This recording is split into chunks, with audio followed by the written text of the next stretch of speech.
Olá, você! Meu nome é Luciane Sartori e eu sou a professora de português que fez as 10 questões de língua, não é, neste simulado que você acabou de fazer. Muito bem, tenho um recado para você. Eu espero que você tenha gostado do simulado. Gostar não significa ter ido bem ou mal, porque eu vejo o seguinte: como é um simulado, trata-se do momento de você fazer uma autoavaliação, que é uma das etapas de estudo muito importante, porque é a autoavaliação que traz para você o termômetro daquilo que você precisa reforçar nos seus estudos, daquilo que você ainda precisa estudar porque você não estudou e você viu que você precisa mesmo, ou então que você deve continuar mantendo esse ritmo de estudo porque o seu resultado foi bacana, não é? E aquilo que você respondeu com consciência.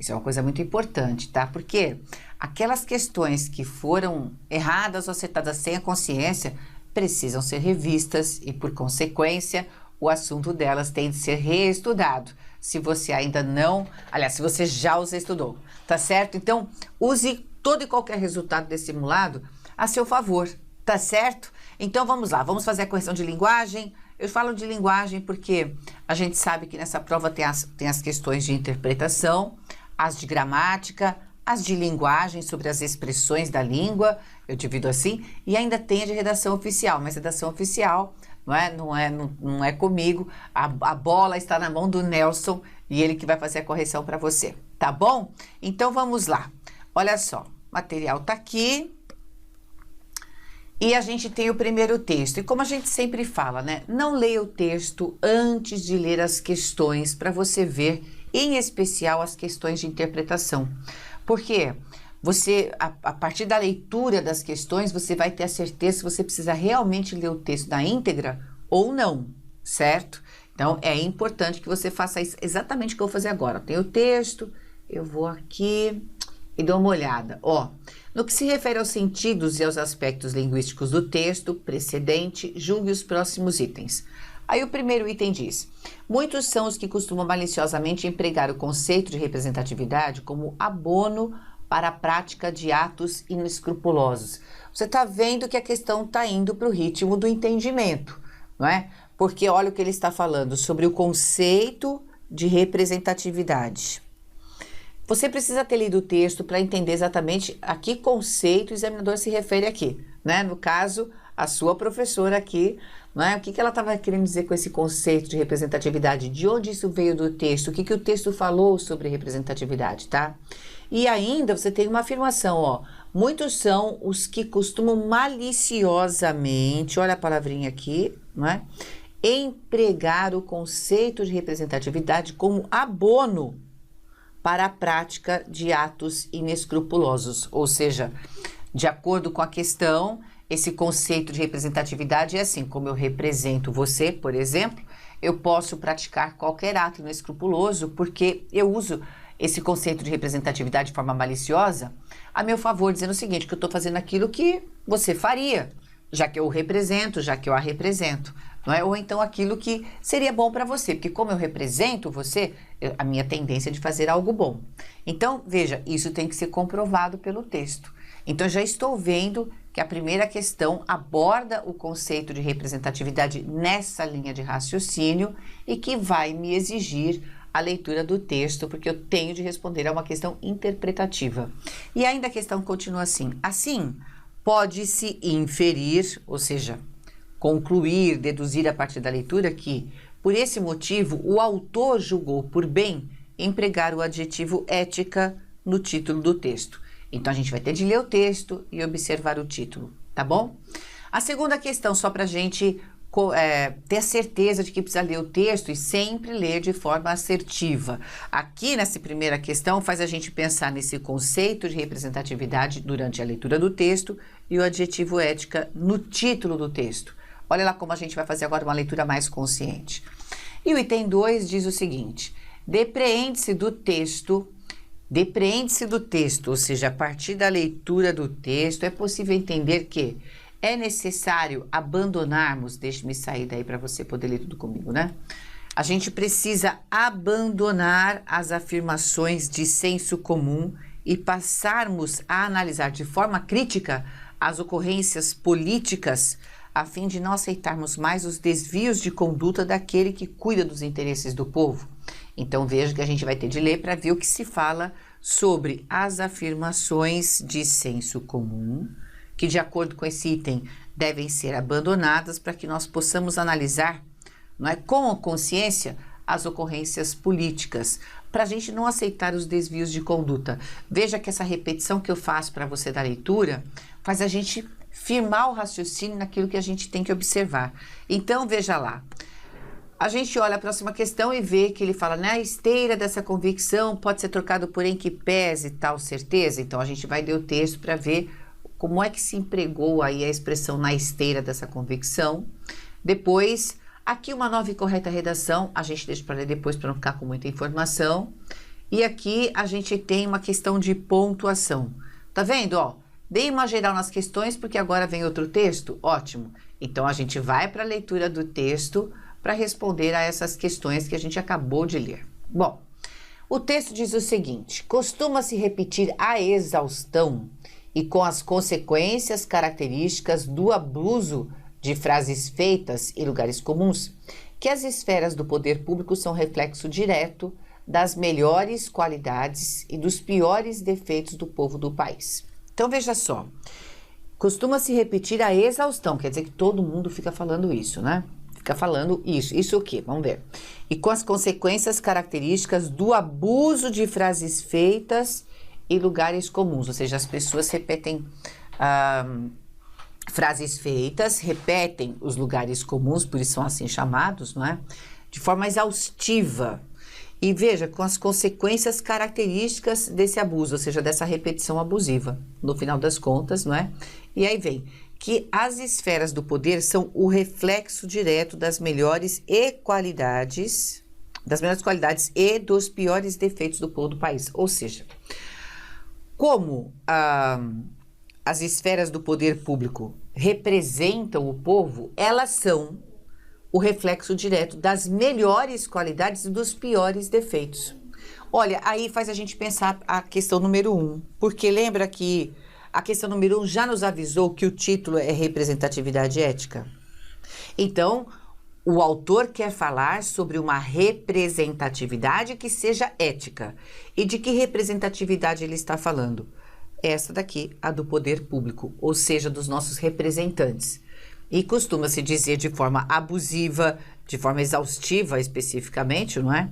Por meio de frases feitas em lugares comuns, que aquilo que o poder público faz é reflexo do povo, tanto nas melhores qualidades como também nos piores defeitos.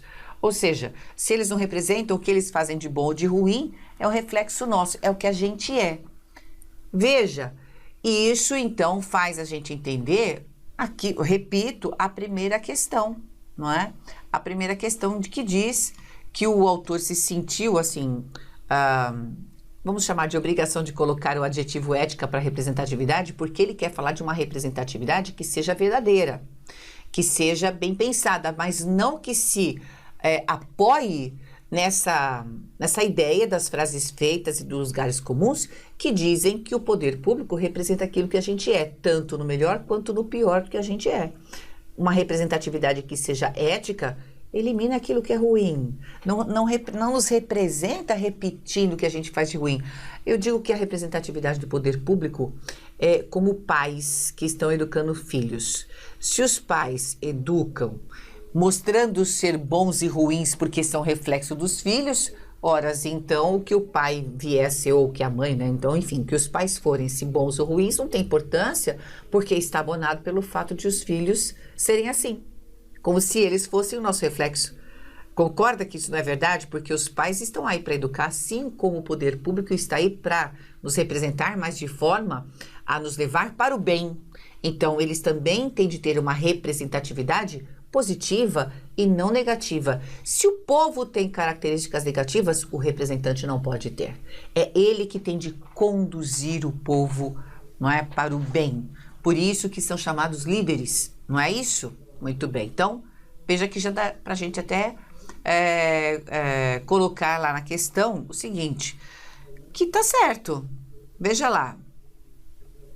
Porque muitos são aqueles que costumam maliciosamente empregar o conceito de representatividade como abono da prática de atos inescrupulosos. Por quê? Porque representa os nossos piores defeitos, certo? Então a gente pode concluir que foi por esse motivo que o autor entendeu que ele tinha que pôr, que ele está falando sobre uma representatividade que é ética e não qualquer representatividade? Sim, é isso mesmo, tá? E a gente vai continuar lendo para entender isso, porque ele fala da repetição abusiva e exaustiva das frases feitas e dos lugares comuns que nos levam a esse entendimento, que faz parte aqui da questão de número 2, não é? Porque, olha só, se a gente continua repetindo essas frases feitas, esses lugares comuns, a gente continua abonando uma representatividade, portanto, que não seja ética, não é? Porque assim, se os nossos representantes nos representam no melhor e no pior, então o que eles fazem tá bom.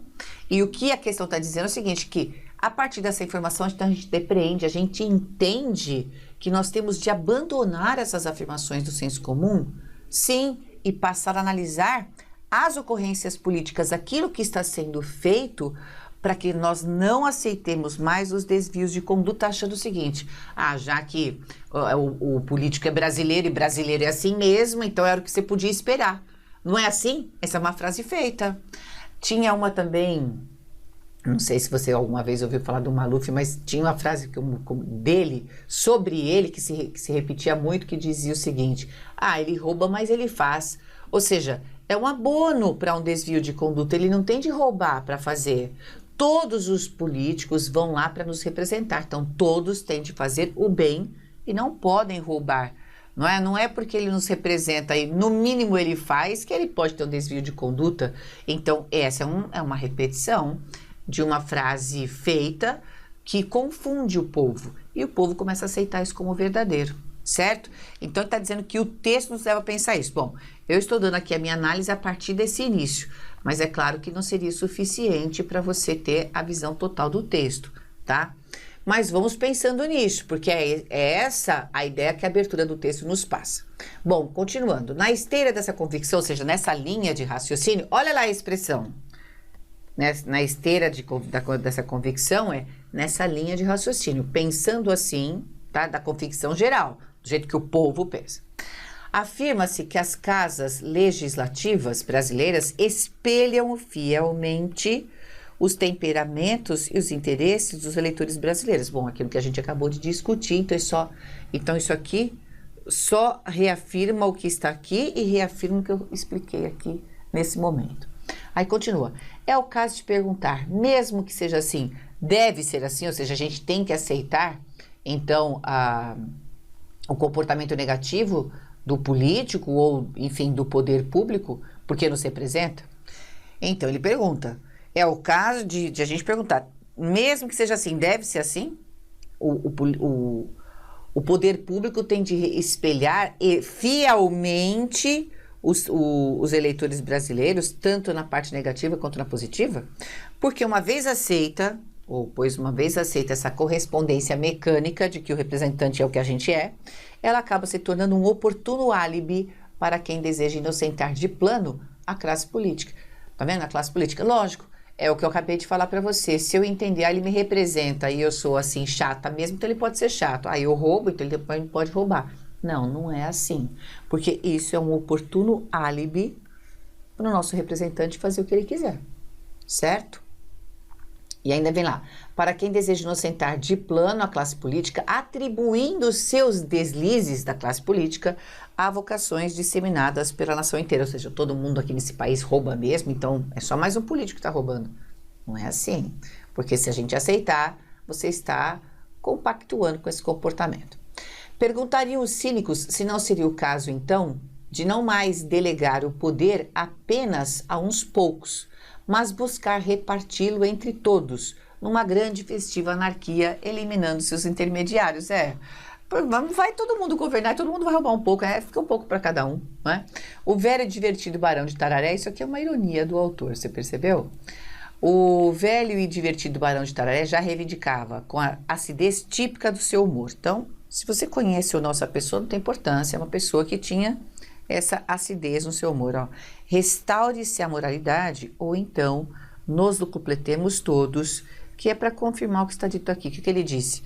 Se não houver a moralidade brasileira, do Brasil resgatada, restaurada, todos vão locupletar, ou seja, todos vão se sair bem. Vai todo mundo roubar, né? Vai todo mundo roubar para lá e para cá, certo? Então é preciso resgatar, restaurar a moralidade. As casas legislativas, cujos membros são todos eleitos pelo voto direto, não podem ser vistas como a síntese cristalizada da índole de toda uma sociedade. Aquilo que eu falei, não pode nos representar do lado bom e do lado bom e ruim que temos, certo? Veja, incluindo-se aí as perversões, os interesses escusos, as distorções de valor.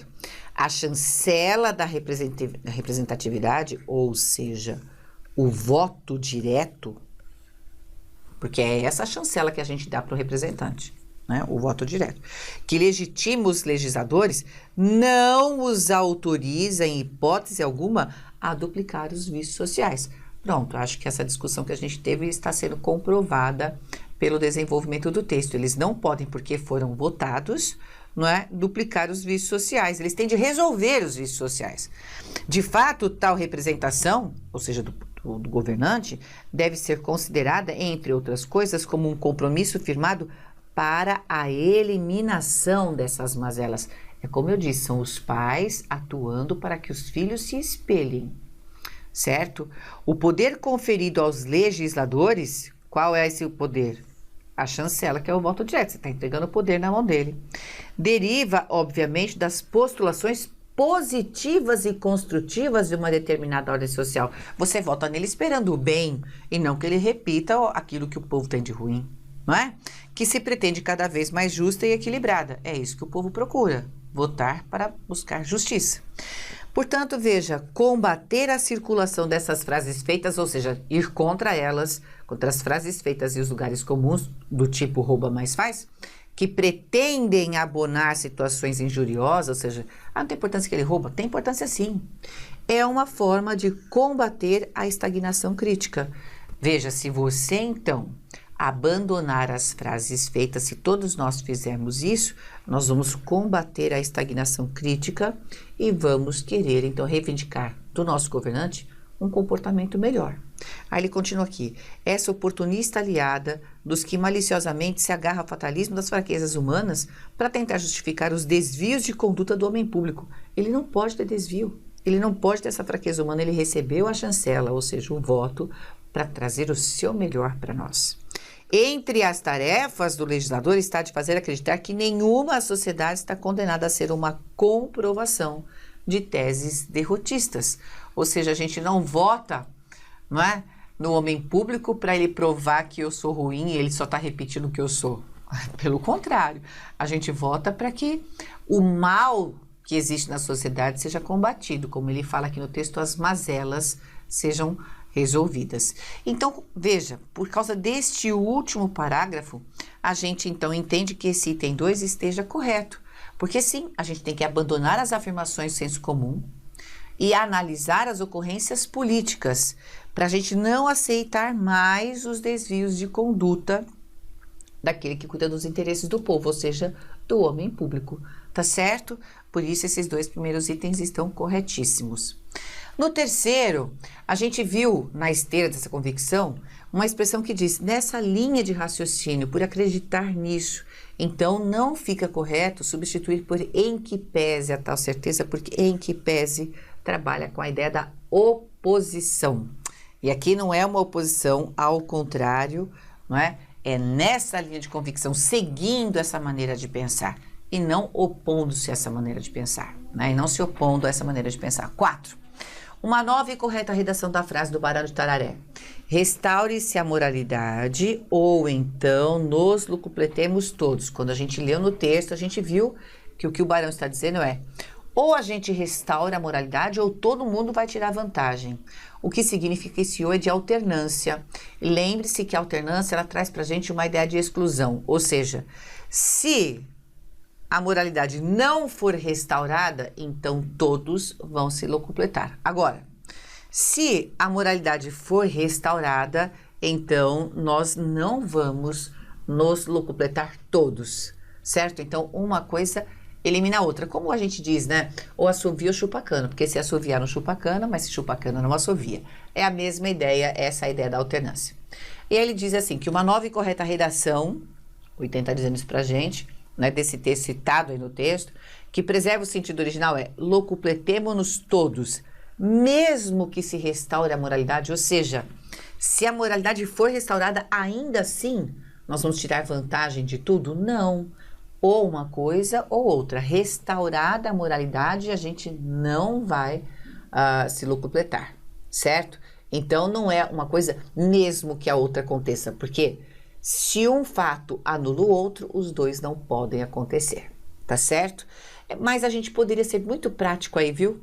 Esse ou, como foi dito, é de alternância, porque uma ação anula a outra, exclui a outra. E o mesmo que é concessivo.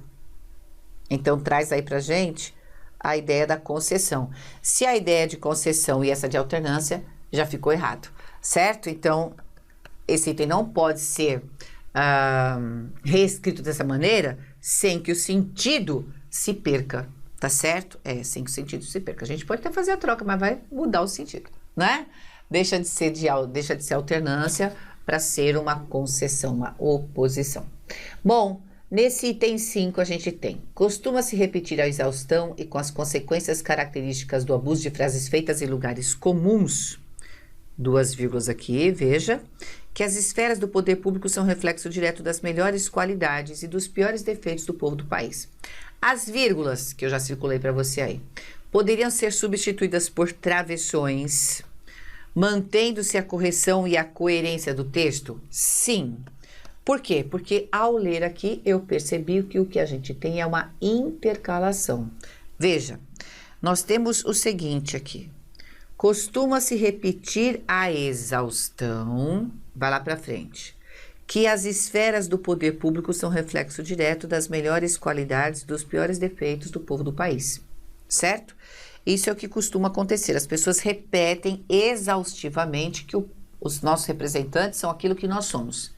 Entre vírgulas, o autor chamou a nossa atenção para dizer: e com as consequências características do abuso de frases feitas em lugares comuns, que, de acordo com o texto, abonariam toda e qualquer ação política, já que eles nos representam e fazem exatamente aquilo que a gente faz, certo? Então, por esse motivo, você tem aí um termo intercalado, uma expressão intercalada por duas vírgulas. A gente diz, inclusive, que essas vírgulas aí formam uma vírgula dupla, porque elas estão intercalando